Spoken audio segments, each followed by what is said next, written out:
Good day, everyone, and welcome to the Medium's Porch. I am your host, Kathleen Boldt, and we are here to bring you the process, privilege, and power of spirit communication by speaking with mediums from around the globe.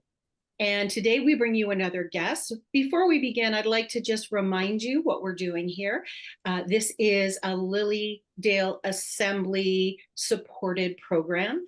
We post on Facebook, we post on YouTube, and then you'll also find these posts on my personal page on Facebook, on my personal page on YouTube, and in my Facebook professional page.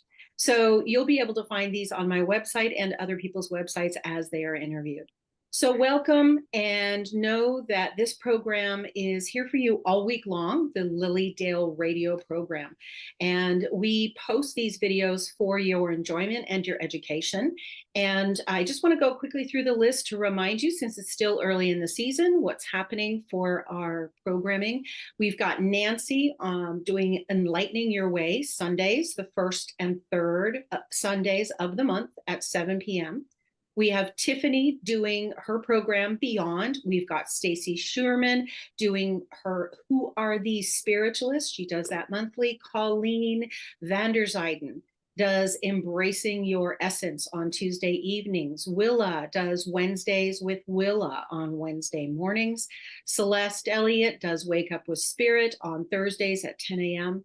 Brenda Reading does Discovering Your Spirit on Thursdays, and Angie Apt does Spiritual Discoveries on Fridays. So check out our Facebook page, Lilydale Assembly and Inc., Lilydale Assembly Inc., and that's where you'll find these programs mounting for you to view.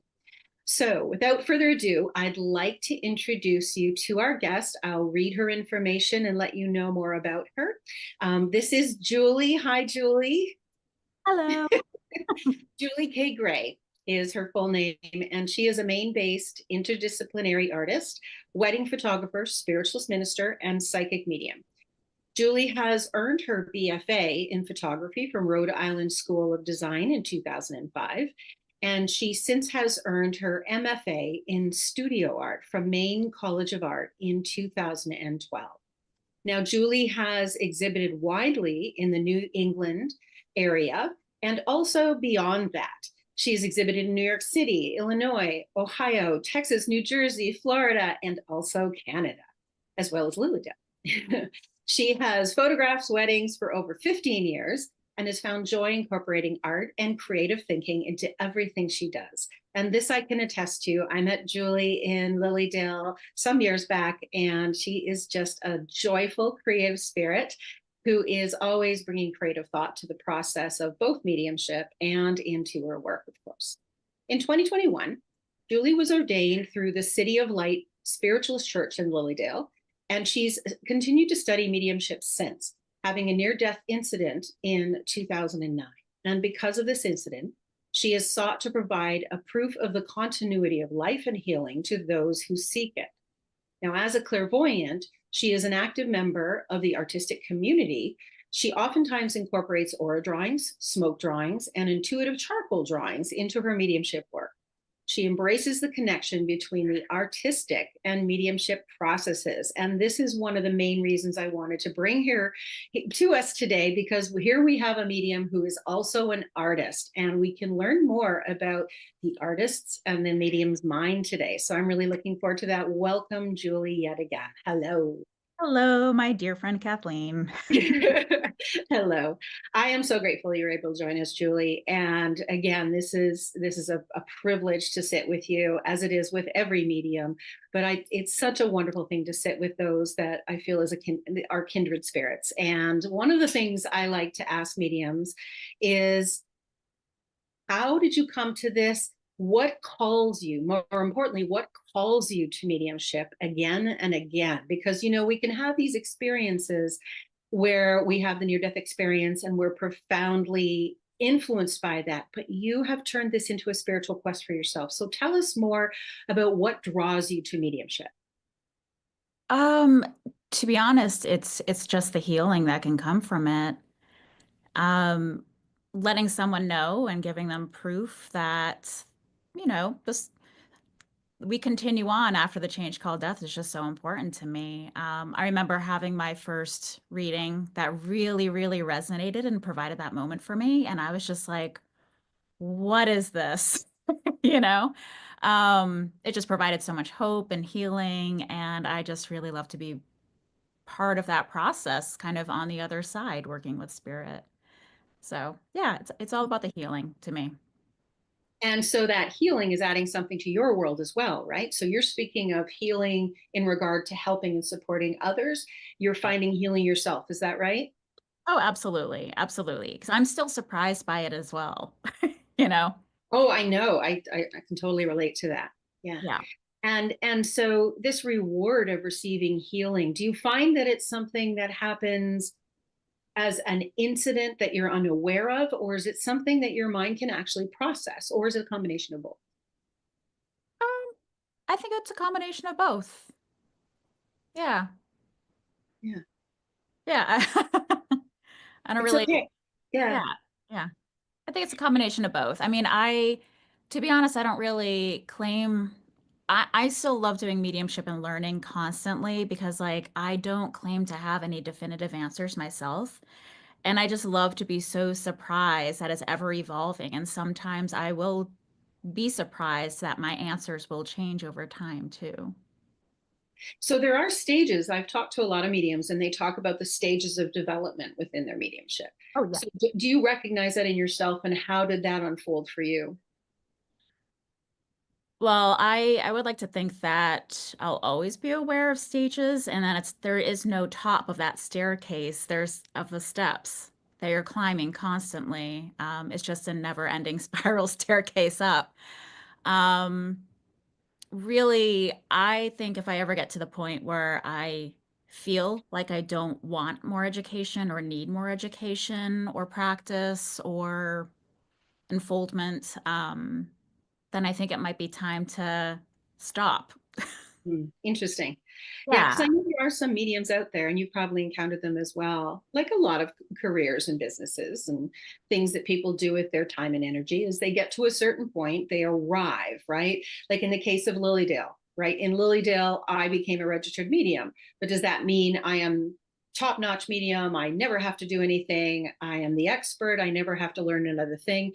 And I would definitely say no to that myself as well. And it sounds like you're on the same page with that. To arrive somewhere is only to work as a mark or a function of recognition of how far you've come. And there's more. Would you agree with that? Absolutely. I mean, I do. And to be honest, like, yes, I have like an MFA in arts. If I could go easily get my doctorate in art, sure, I would. Yeah. If I Yeah. could be a student for life in every respect, really, I would. Um, yeah, that's what I think keeps us on our feet, keeps us relevant, keeps us humble. Yeah, the ever like constantly seeking to better ourselves is just so important. And a lot of that is because of education that we can do that. So yeah, I don't know if I mean, some people are definitely like, I need the degree or I need the recognition and then I'm done, I'm good. And they may still be doing a lot of work on their own, not necessarily like attending classes or things, but yeah, I feel like I constantly need that kind of motivation, that kick in the pants, seeing things through the eyes of a different teacher. I mean, you're Yeah. always going to get a nugget of information that you're like, oh, I never thought of that. Or, oh, that's really an interesting way to perceive that information. Or, oh, nice technique. So I just love like always constantly being surprised. So yeah, I'll be a student for life for sure. Nice. Yeah, I love that you said that idea of like being able to see it through someone else's eyes, because I know some you do psychic work as well, right? You do the tarot, however, there's different ways to say that. But you do that, and when you go into that state, is it different than mediumship? Are you looking through someone's eyes when you're doing tarot? What do you call it? Tarot? I call it tarot. Yeah, okay, good. We'll stay there. So are you looking through somebody's eyes when you're doing that? Or are you actually just picking up energy from the person across from you? Are you still listening to spirit? What is your process? And how does it relate and compare? And this is like many questions in one, but how does it relate and compare to working in mediumistic manners and working in tarot manners for yourself? So I guess I can kind of, especially for people that may not be super aware of the difference between psychic work and mediumistic work, I'll kind of go basic and kind of illustrate it. So, I mean, psychic work, which is tarot and a lot of other forms of divination, is basically a direct line of communication between the psychic and the receiver or the client. So you're really just tapping into their energetic field alone and really, yes, kind of like seeing things through their eyes and really tapping into their heart space and aura. Mediumship is that straight line, but at the top is spirit. So it's a triangulation of energy. And all three participants need to be willing in order to go on and to receive information. And then that's why mediums are called mediums because we are the intermediary. We're in Yeah. between the worlds. So it's just our job to decipher the information coming from spirit. So usually to be honest, it kind of depends on the job or the day that I'm working. Sometimes I do purely like tarot readings out at like a coffee shop or something or a center. And I really make sure that I don't open up myself to spirit because a lot of times people can be a little bit wary or even scared of mediumship, I found, because they don't necessarily know that it is coming from a place of healing and inspiration. And we ask for nothing but the highest and the best, of course. Um, so sometimes people think psychic work, tarot work is easier and, maybe a little easier on them, a little less scary to get into. So I do make sure that I just work within their auric field in that instance. Um, in my private practice here in Maine, I do a lot of combination readings, which I love and I find are my favorite. So it basically starts off with tarot, and then we ask for spirit loved ones to also join in. And literally, whatever we are talking about in that moment, like I'll pull a card and right away I'll have a spirit kind of pop behind the wall and be like, oh, hey, I have something to say about that. Nice. So, Yeah. then I bring through evidence like, okay, there's a woman wearing this kind of jewelry and her breath smells like cigarettes, you know, and they're like, oh, that's grandma. So clearly grandma has something specific about what we're talking about right then and there. So I like working in that way the most because a lot of times people also do feel like they want like a fix my life reading. Yes. Yeah. Specific, they want specific answers to questions of things that are really relevant going on in their lives right now. So I do like to address those things, but leave the door open to spirit because spirit always does show up and they want to talk and they have their opinions about what is on the client's mind for sure. Oh, for sure. And I'm sure they've been paying attention, even if you don't ever bring them in a reading, right? They're paying attention. And I also love watching you talk about what you were saying there when you were talking about that process. You were getting very lit up, like your energy just lit up, because I can relate to that in the sense of how special it is for the client, but as well as us as readers to see that confirmation. So yeah, we know spirit's there.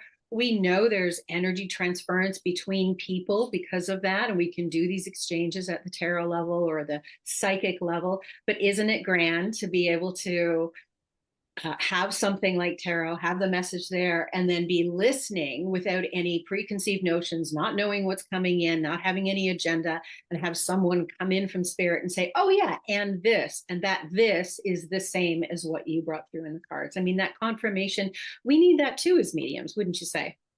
Absolutely. Yeah, Absolutely. yeah, beautiful. And So of now course, you mentioned, oh, sorry, go ahead. like tarot also has like the hard evidence for the recipient too. The symbols used in the card are right there for them on the table. So when you do bring through a message from the loved one, there's also that validation of like, oh, that would be the person that would have that opinion, of course. And we are definitely talking about this because of the visual evidence that's come through. So I love it. It kind of works on different levels of confirmation for the recipient. Yeah, absolutely. And the nice thing about having that confirmation that I've experienced as well is they have the opportunity to feel a part of the reading, Yeah. right? Because they feel engaged. It engages their attentions. It actually, I think in some ways, and would you agree with me on this? I feel it sometimes engages them in a way that they can feel like they're not only taking something from the reading, but they're allowing themselves to have the evidence in front of them in the way that they don't have doubts about you or about the source. Yeah. Would that be correct? Because there are, like you said at the beginning, a client base that feels more comfortable without the woohoo aspect or the spooky aspect or the spirit aspect, and also religious backgrounds, right? There are some people that wouldn't allow that. When I was years ago, I was doing a lot of flip card readings. And I say it that way because even though we only had 5 minutes with each person, and sometimes even less than that, because we would have a stream of students from the student union at the colleges, and it would just be an entertainment thing. That's what they quoted it as. I would have people in 3 minutes, 5 minutes that would get really profound readings just by flipping tarot. Oh, yeah. Right? I mean, everything is in alignment, right? Natural law is still happening when we're using tarot, when we're using spirit world, but magic can happen even when we are in a situation where we must call it entertainment to put other people at ease. Absolutely. So I know we're on the same page with a lot of things. So it's, I hope it doesn't seem like I'm repeating what you said after you've said it. The other thing I noticed when you were talking about that process, going through that process and differentiating it. So when you're receiving spirit through your mediumship, talk a little, if you would. I know a lot of people like to talk to mediums about the clairs, right? That often comes up. Oh, let's talk about clairvoyance. I'm a clairvoyant. I'm this, I'm that. I'd rather approach this more as what is your experience?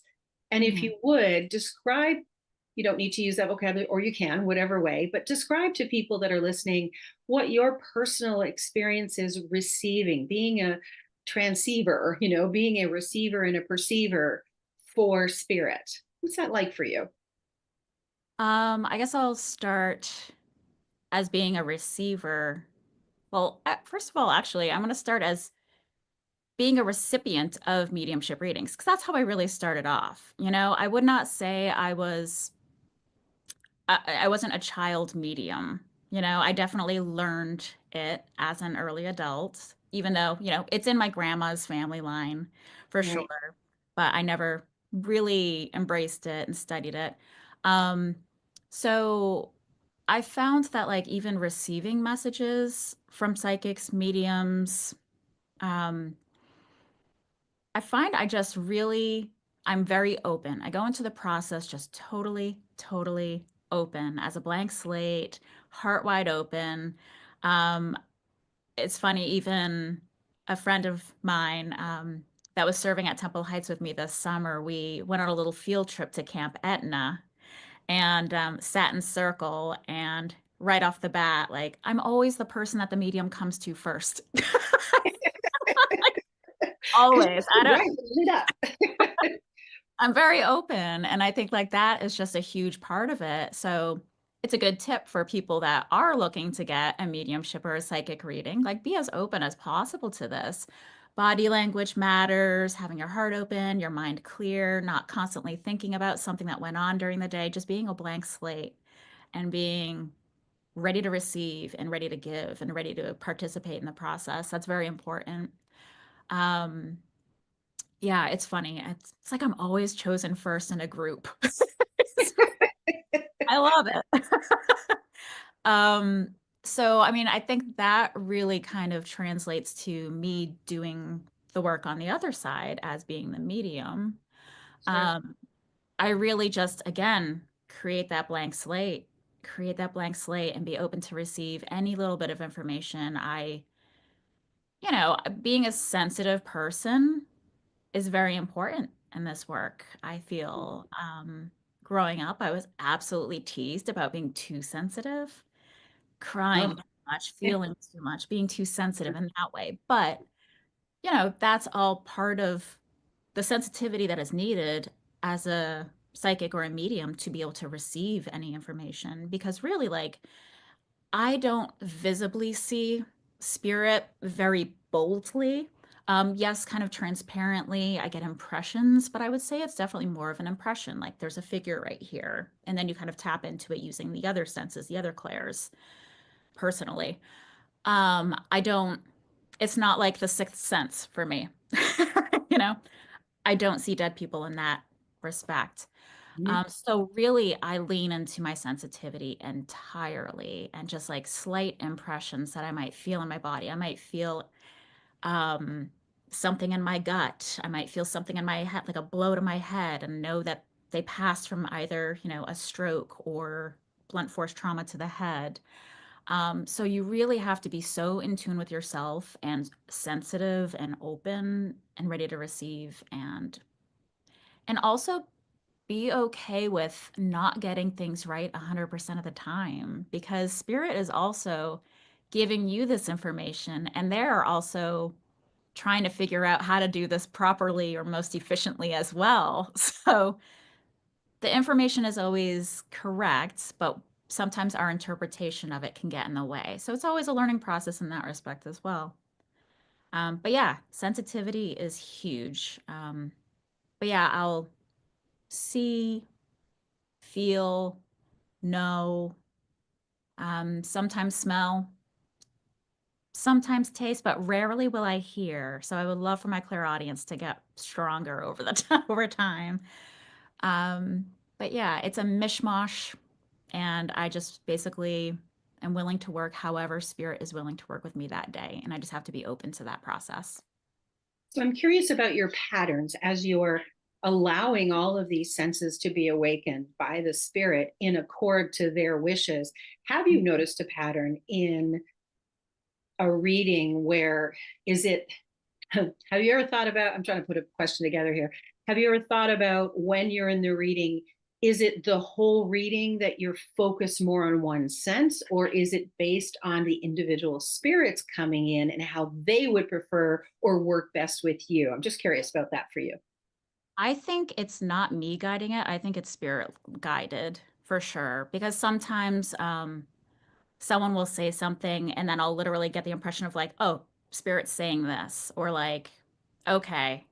And sometimes it'll just be an impression, or I'll see flowers, which have certain meanings to me, or, so it really, I feel like there's no rhyme or reason.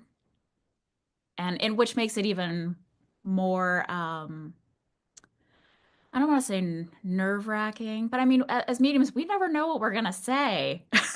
So, True. there's really only so much preparing we can do for either like serving at a church service or doing a gallery reading or individual readings. There's really only so much preparation we can do and I think definitely with me, because it's like all spirit guided, or at least mostly. So I'm just like, I'm open to whatever. And now I Yeah, just have to really be vigilant and see what comes in first. right. I believe because of our personalities as mediums, each of us has a unique offering that we can bring forward through the work that we're doing, through the service we're offering as mediums. And I believe that some of us may be better at one-to-one sitting, some of us may be better at platform mediumship, but in a way, when you look at Lilydale, you have to be able, if you register, you have to be able to do both. And very often church mediums will want to be both. But the nice thing about church is you don't have to do what you don't want to do. But if you're a registered medium, you have to be able to do both. So just addressing it on that nature that many of us have to be both. I Yeah. love what you said about, it can be nerve wracking because for those of us that aren't comfortable in front of talking to a group of 200 to 500 people and giving information that A, we didn't prepare, and B, we have no idea where it's going, that's a real exercise for our egos, if we have one, our spiritual ego, if we have one, which everybody does. It's a matter of how dominant it is in our personality and character.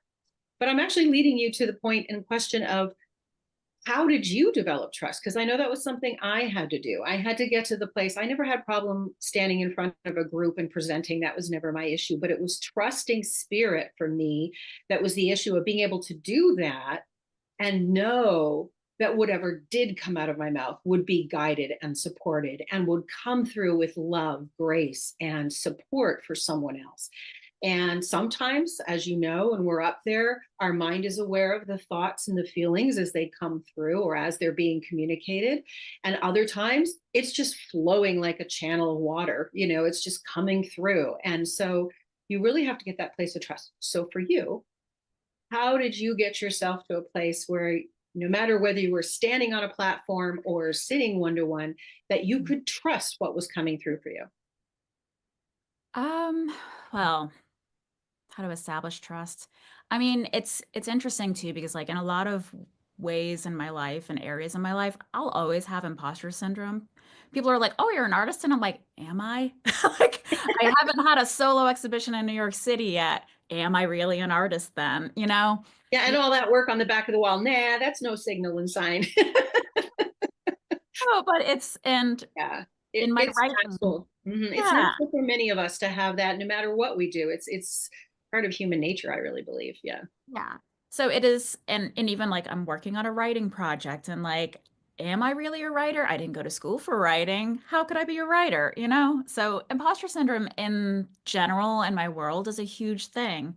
So I really just have to like, I feel like it's a really quite a big challenge to like get myself to the place and like really just have to be super vulnerable and just say, Spirit, grab the wheel, you know?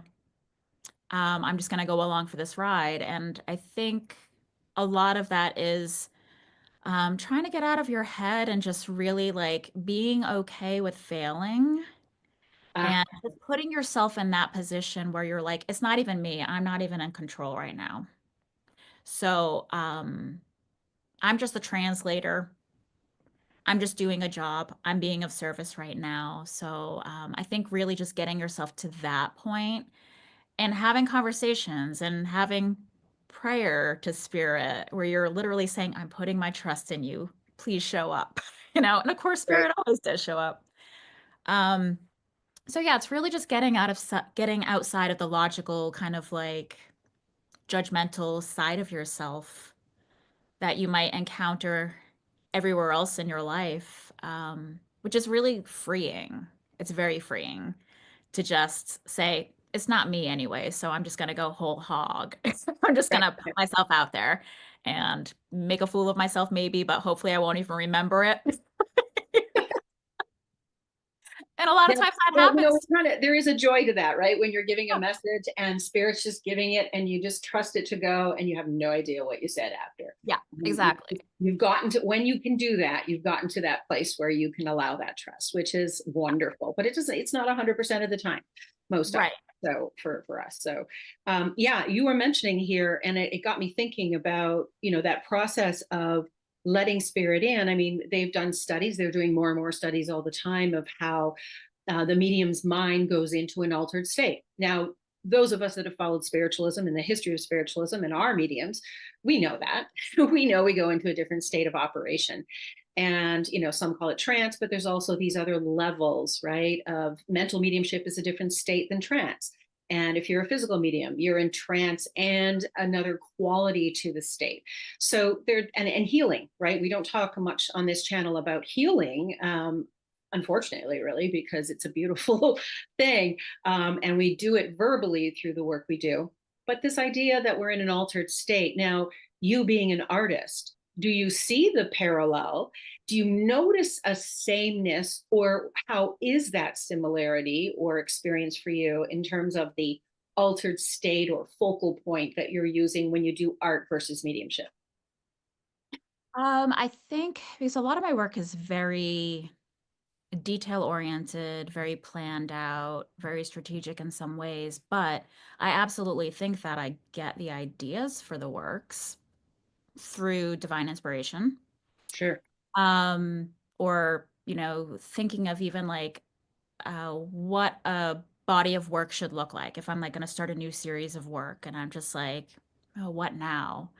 Um, Really, I do think like a lot of times I'll kind of get an idea in dream state and wake up and be like, oh, okay. So there's like really crazy notes on my phone. And I also wrote For most this of them. And series.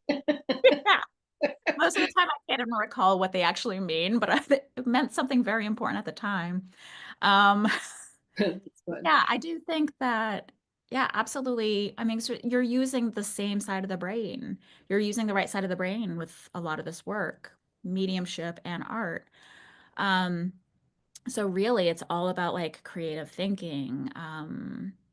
Yeah, and I think a lot of that is just kind of not necessarily creative thinking, but it's creative divine inspiration. Um, and then kind of like, yes, my analytical brain takes over when I'm, say, beating something for 50 hours that week.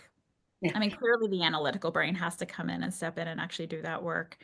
But some work also does kind of lend itself to more like meditative practice as well, which is like very soothing. And then, yes, you can kind of like almost put yourself into a trance-like state doing some specific projects or working with different mediums. Um, so yeah, it's just, and again, I feel like, again, it kind of goes back to like being sensitive in nature. Because like a lot of artists are sensitive souls, as right. I know.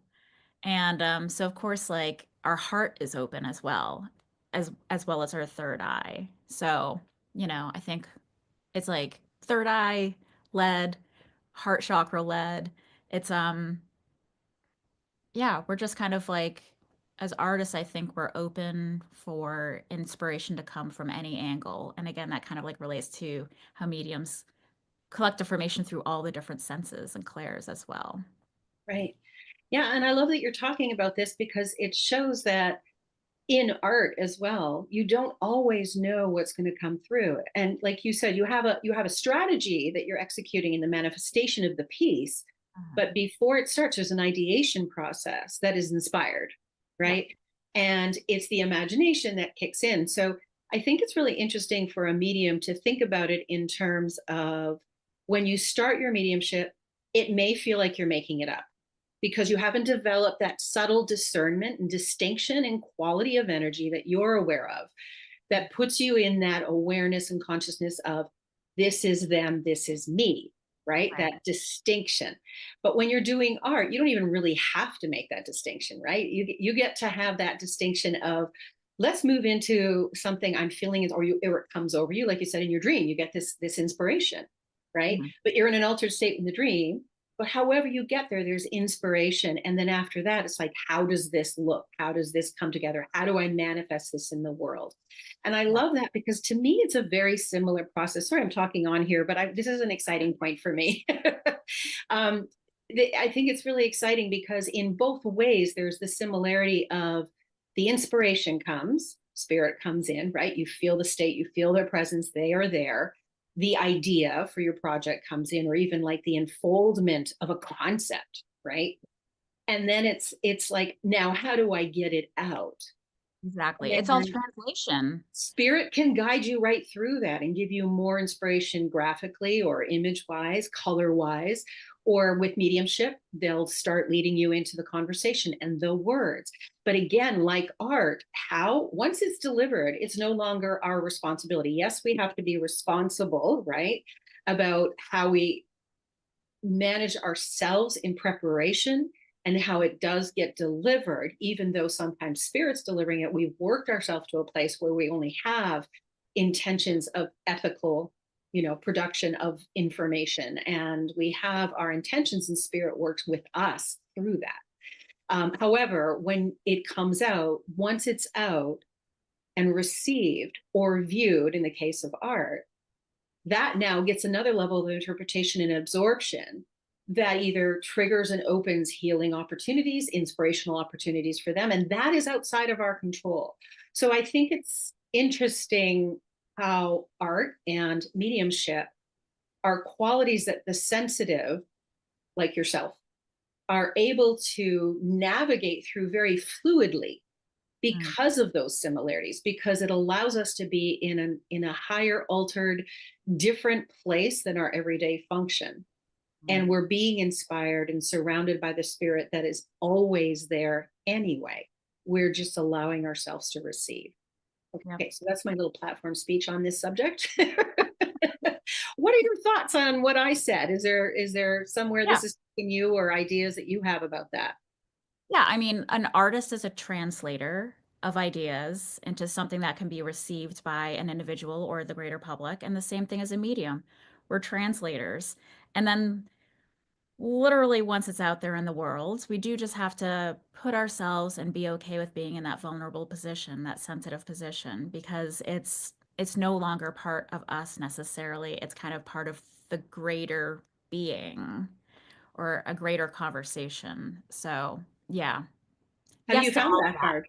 Yeah. Okay. Have you found it hard at times to detach yourself from some of your projects in the sense that you're selling them to other people to enjoy, or you're Oh, shipping yeah. them across the country for someone to put up in a program or a show or gallery? Yeah, I was just actually having a conversation with someone last night that was like, where can people buy your work? And I'm like, well, when they're up in an exhibition, they're for sale. But really, people can reach out to me. Things are always for sale, really. Yeah. I mean, any artist can say that, I would say. We love a good art sale. Um, but, they were like, well, why don't you start posting it on these like websites like Saatchi Art or like art storefronts and like all of these Oh, things. right. I'm just like, and I had a hard time actually verbalizing, but I was just like, no, I don't want to do that.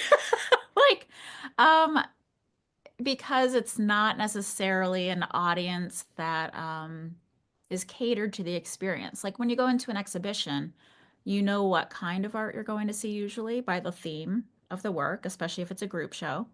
Or I don't know, it's in a different context and it's in a context. Like even if it's a solo show and it's all your work, or a retrospective and it's all your work, there's the context of it being you. And it's part of your soul. It's part of, who you are. And yeah. So it would be so hard for me to just be like, made something, I'm gonna put a price tag on it and post it online. It just seems so detached for sure. There's always like the hopes of, well, it's going to be a piece in a body of work, and that's going to be exhibited in a show that's bigger, and it speaks to like, the idea of the work in a clearer sense, and it's going to be more poignant when people walk in and they really get a feel for what's going on. But yeah, it's it's a bizarre process, and it is a little bit, you're putting your heart out there. Absolutely. So yeah, a lot of vulnerability. Sure. Yeah. I'm sure that that's a lot to manage, because I know even as a medium, we've been sensitive in the world, and we can empathically, right? We pick things up. So it must be tricky. Do you find it tricky when you're watching someone look at your art? Does that make you a little self-conscious, or have you passed that point? I think I've passed that point. Good, good. Yeah, absolutely. I mean, people are going to love it or they're going to hate it. There's nothing I can do about it. So coming back to that idea that you've moved to that place of trust where you're in your flow and you're putting it out there and it's no longer yours. Yeah. Right. But I still would prefer them to be all put together and context to be created. Kind of like the perfect reading. There's context and it just Yeah. makes more sense instead of just like getting one little fact of information. You get the Oh, whole reading. Everything makes sense. Um, caboodle. yeah. So now I see behind you. Mhm. Now this is the nice love. One of the things I love about your work is it takes you in so many directions, and yet you can see a theme that runs through it. So I'm showing people here to pay attention to what's behind you at this moment, because we have a high range of a variety of media. As you said, interdisciplinary artist is what you define yourself as. And right behind your head in the dark colors, we've got your cakes. Yeah. Tell us a little bit about that. That is a more recent project, since you have so many behind you. And if people can focus behind her head there, she has some. There we go. We've got the cakes all decorated there. Tell us a little bit more about that. So with those cakes, I was really, well, in general, my work is about mortality, very much inspired by the near-death experience that I had in 2009. Um, so it's about mortality. I do appreciate a lot of kitsch too, because I feel like with a heavy topic, you do need to be a little bit lighter and brighter in the way that you might present these I don't know, kind of heavier topics. So yes, there's a lot of bright colors as well behind me and like paper mache things, which are ridiculous. And yep, I consider myself a Fun. serious artist, but I make They're paper fun, right? mache. And yeah. Yeah. The black cakes in particular were kind of inspired by Miss Havisham from Great Expectations. Okay. Yep. So, she just is so deep in mourning and grief. Where she has her wedding cake. She was stood up on her wedding day, if people are not familiar with the book Great Expectations, where her wedding cake is still there decades later, just like decaying and rotting. So it's my kind of take on grief and the mourning process, but also cakes obviously are celebratory items. We have them for birthdays, for anniversaries, for other celebrations. And, in a way, I do think, it's people call the party after someone passes a celebration of life. Um, so kind of speaking about like, yes, death exists, but we need to celebrate what was there before. And yeah. I love it because when you get closer and you can see the details of what you've done, there's such beauty in it, right? There's such care. There's that unexpected element, right? We think of birthdays as celebrations, bright colors, that whole thing, and it makes you stop and question the value. I mean, to me, this is how everybody's going to see a piece. I understand everybody's going to see a piece and see different things in it. But what I saw was the celebration of life is then questioned, and then you start to value. Oh yeah, right, we need all these markers in our life to remind us of the brilliance of this opportunity to be alive. And then when you see something like this, the contrast of the dark and the celebrated makes Yep. you stop and recognize the value, the time limits, all of that, and the beauty, and how there's even beauty in the difficulties. So Yeah. there's so much that I see is being said in there. That's why I wanted to bring it up, since I noticed they were all behind your head there. We hadn't talked about you bringing them up when we had spoken before talking today, but I really saw that as something that might be good for people to understand. And again, these are things that you sell to people. If they're interested in taking a closer look, they can communicate with you. Another piece that you did here, I'm going to turn around and grab it here. I don't know if this is going to show up well on the screen. I've got a framed piece that you did. Let's see if we can see it here. There we go. Can you tell us a little bit about this series? You did a whole series of these paintings. Yeah, so there's over 50 of those now that have been painted. They are, um, well, with my photography background, I love the history of photography. So I have a lot of antique carte de visites and cabinet cards from the Victorian era, Edwardian period as well.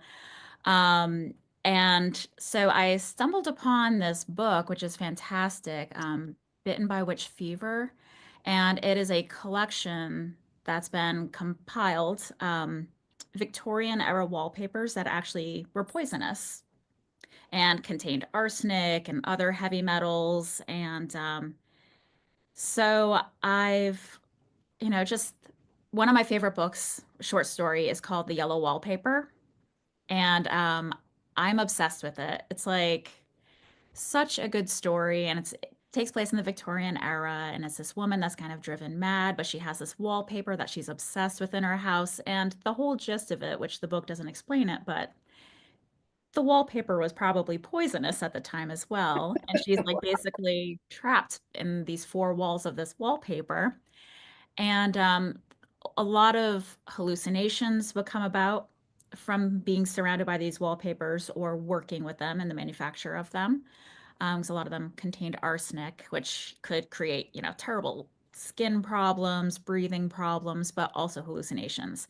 And I find it interesting that like that happened during the Victorian era, which is the rise of modern day spiritualism. Exactly. Yeah. So I think I don't know. It's kind of, I don't want to say a chicken or the egg, which came first, but I feel like there was, yes, this boom and people experiencing things and seeing things. And a lot of that was probably, I know, kind of explained away like, oh, it's just the arsenic. or, or maybe, people that were perhaps a little bit sensitive and open, perhaps these surroundings maybe unleashed even more visual imagery that they would see. So they became visions and not necessarily hallucinations. I just find it really intriguing. So I have a series of over 50 of those paintings where I painted with gouache, recreating these historic wallpapers from that era and tried to like match the colors as closely as possible using gouache, which is totally safe, obviously, Yeah, and create water-based. these backgrounds for all of these individuals on these portraits. So, yeah, now basically I am creating an oracle deck. Oh, sweet. Um, yeah, so once I finish my book, I'm going to focus on the oracle deck writing bit, but at least all the artwork is completed for it. So just Yeah, I add it. love that you mentioned that because that's the era of the Impressionists too, right? And many of them were drinking a lot of absinthe and other things for hallucinations. So And I yeah. mean, artists throughout time would clean their paintbrushes with their mouth, and they were like ingesting like titanium, zinc, like heavy metals. So you got to wonder where a lot of this inspiration comes from. Little chemical things going on there. Yeah. Yeah. Yeah. So that's a lovely piece. The other couple of things I want to show our viewers is I'll do a screen share. I want to take us to some recent work that you've done, as well as some earlier work. Let me just get that screen up here for us.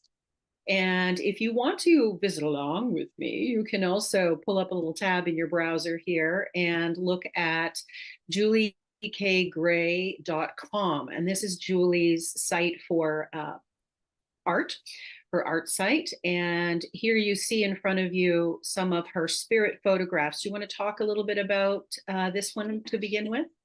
Yeah, sure. So I started this work really, I mean, just a little over a year ago, year and a half ago. It's painting with light. That's what the technique is called. A lot of other photographers and artists do it as well. But being a spiritualist, being a medium, I figured why not primarily photograph spiritualists and mediums and create this kind of collaborative work with spirit, with the sitters, with me, and some basic rudimentary tools. So I kind of got it down to a science, no pun intended, what the exposure is, the lighting conditions, the one lighting tool that I use, and the exposure time in camera settings. And I ask the sitter to expand their energy or to call in loved ones or their guides. And I focus. I grab my tool and I basically just kind of paint with light in and around on top of their faces within their auric field. And a lot of times, some very interesting things can happen, and they can never be recreated, which is wild. Now, these you when you first began this process, you did some on yourself to experiment, and then you ended up in Lilydale. And if I remember correctly, this is one of the ones that you did at night at the outdoor stump area of the grounds of Lilydale. Is that right? Yep, it was right towards the beginning of the path down to Stump because the trees kind of shaded, so even if there was a full moon, it would be still really dark, and there was very little light pollution to contend with. And the path down to Inspiration Stump, I mean, that's already a really sacred space. People are already kind of like gathering their energy before they enter the actual sacred space that Inspiration Stump is. So, yeah. So the light gives us an opportunity for spirit to come through if spirit wants to do that. We do have, if you can see my cursor there circling around, we have a green face there that seems to be seen by a lot of people that look at this picture, right? Is there anything else that you've seen in there that I'm missing there that is important to you as the viewer, as the artist?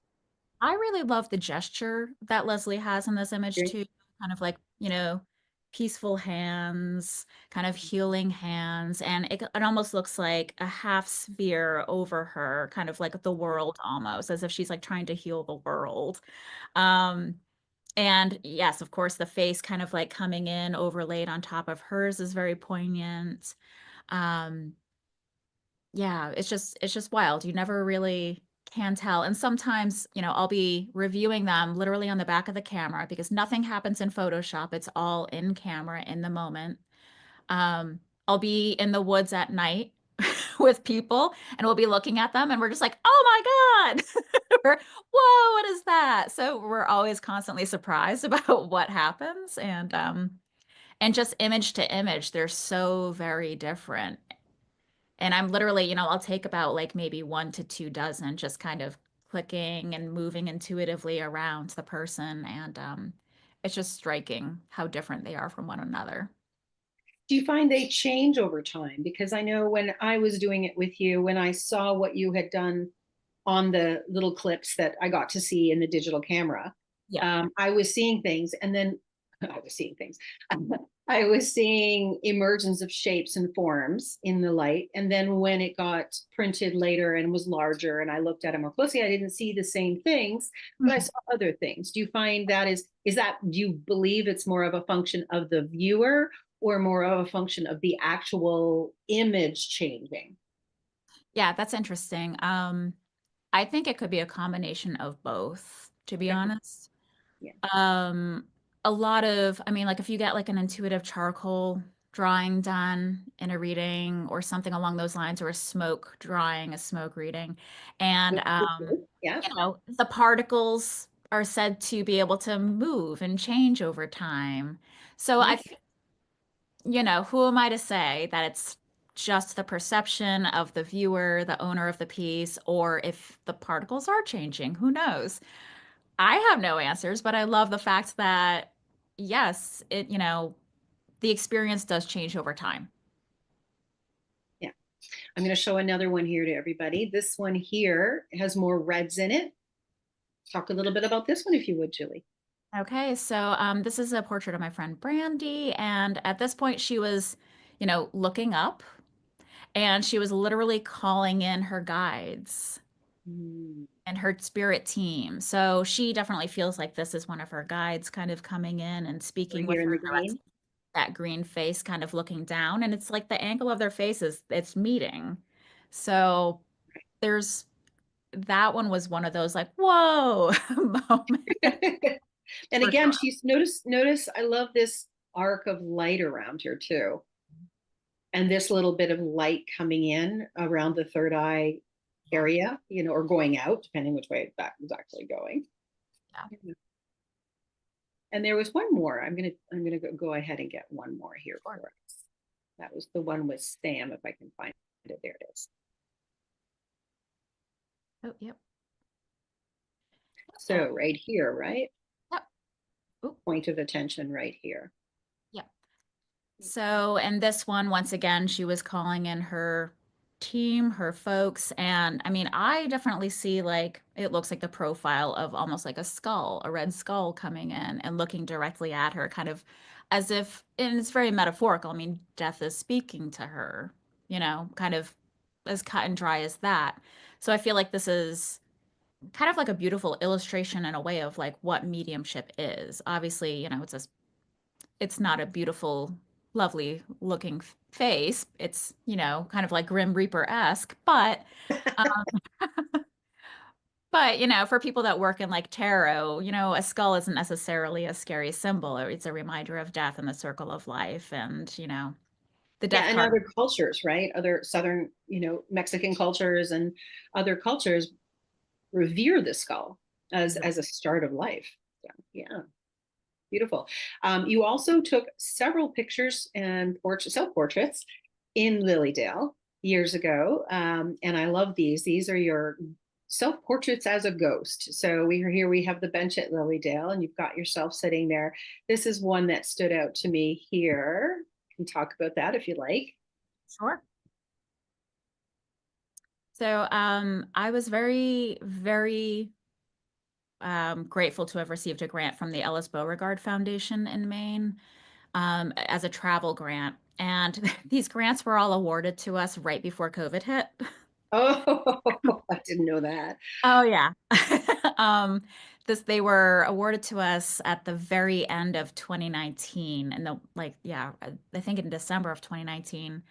And people had plans to go to Italy, like which Yeah, was the right. center, of peak COVID epicenter. So a lot of travel had to be put on hold. I initially was actually supposed to go to Lilydale on this grant for 2 weeks in April, but that got postponed because travel bans.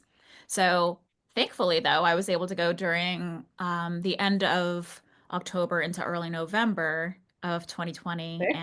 And so this photo right here was actually taken on Halloween night with the light of the full moon. So there's no flash being used. That's all lit by the full moon. And just like the trees were so bare that the light just came right on in. And so it's an in-camera double exposure. No Photoshop is being used to create this image. And it's me under the sheet. I love it. I love it. This is another of my faves too. And you had this on display and for sale, I believe, too, when you were at the Artist in Residence at Sacred Grounds this summer.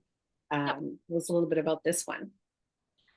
So Teresa was very gracious and she let me kind of go into her guest house and use some of the rooms for photographs because she was still there on the grounds that fall as well. So, and this is one of my favorite rooms to also stay at in Lilydale. So it has a lot of personal meaning for me as well. Um, so yeah, I just really liked the idea of a ghost sitting down at a vanity and they can't even see their own reflection. So I Wonderful. like to have fun with the with my work. You know? Exactly. Here's another one that's fun too. It just shows, oh, let's go play on the playground, you know. Yeah, Even ghosts have to absolutely. have fun. Ghosts just have to have fun. Yeah. Yeah, I mean, I really one of my especially after the near-death experience, I've really just I don't take myself too seriously. And I think like that's where I find my joy is that I don't take myself too seriously in life and in art, and I don't take my art too seriously. I want it to be enjoyable and I want people to laugh and just be like, "Oh my goodness," and shake their head if they look at something.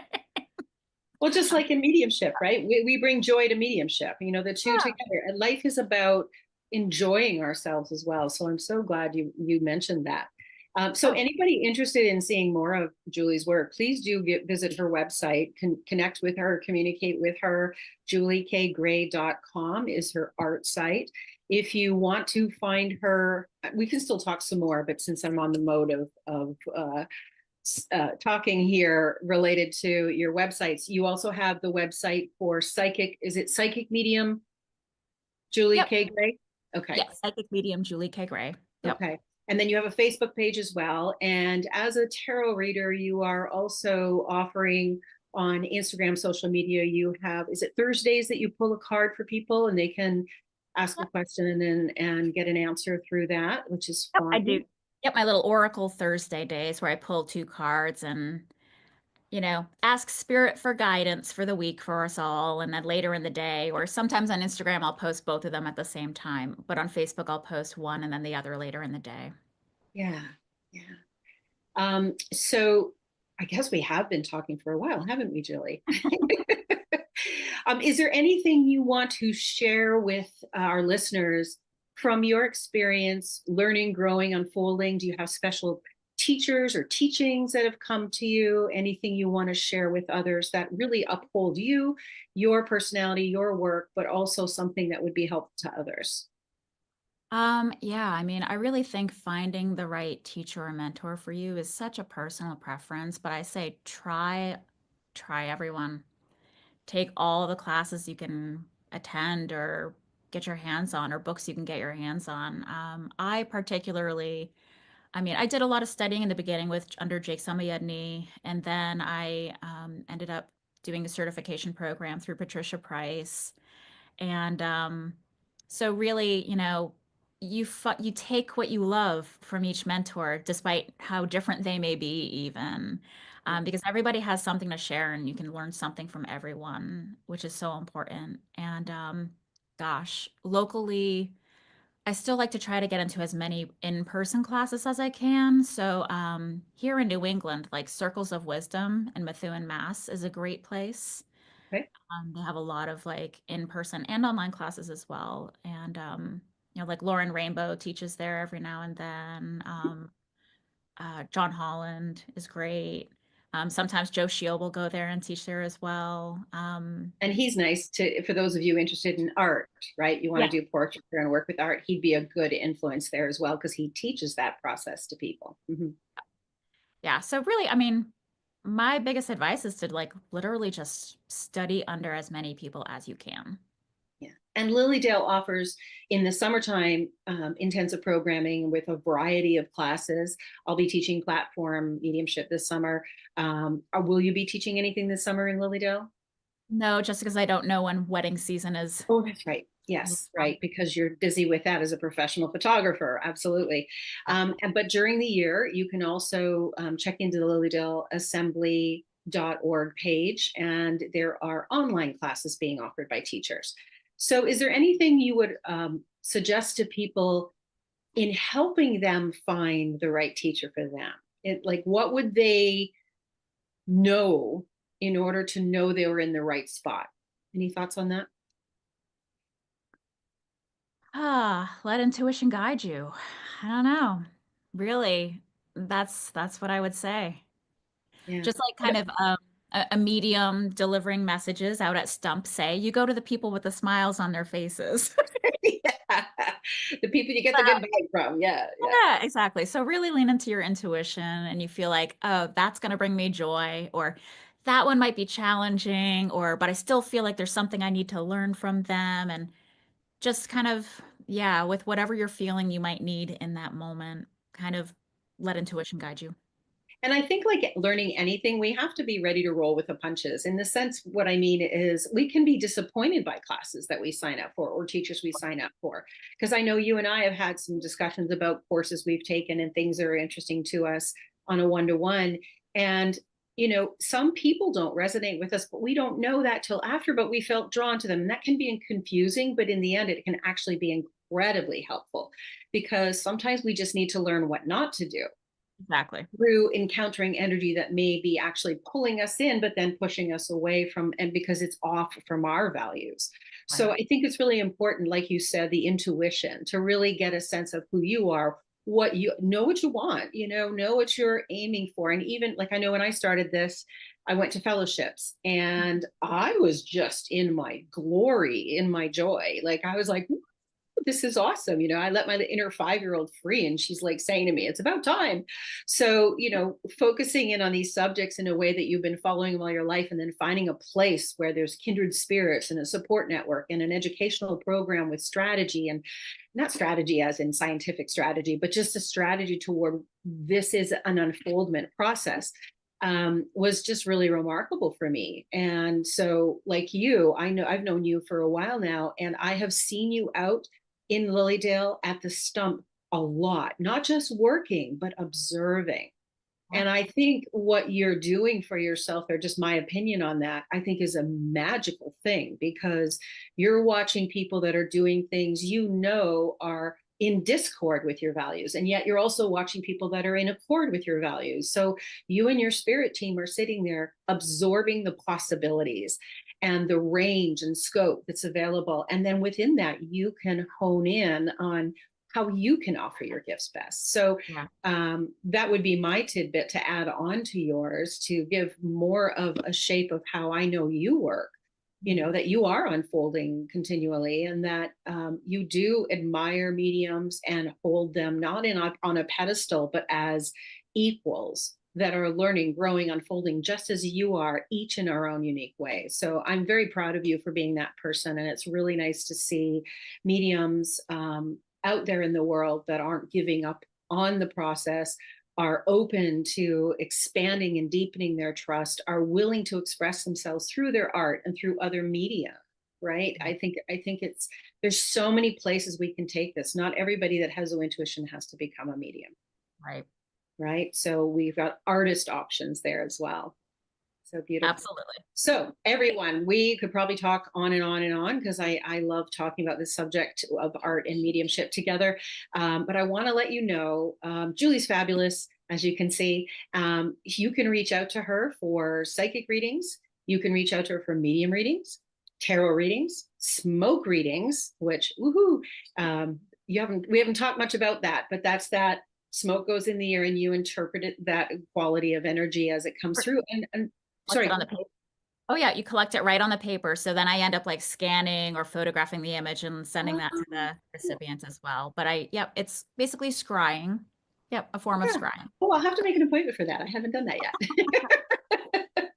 You know, as mediums, it's like my favorite subject, right? As a medium. So, oh, let's try that. So good. Also, and you have Reiki healing behind you as well. So you can offer that to people as well. Well, I look forward to hearing from you again. And by the way, listeners, Julie has some talks that she's done on the Church of the Living Spirit page. If you go in and look at her videos, Julie has presented some lectures, some talks, some good ones at that. So make sure you check that out as well. I'll put all the lists for everything we've talked about today in the body of the posting for this episode. And do tune in a couple of weeks, and we will bring you some more insights from another medium. So thank you, Julie, so much for coming in today. Thanks for having me. It's a pleasure as always. Absolutely. All right. Be well, everyone, and follow your heart.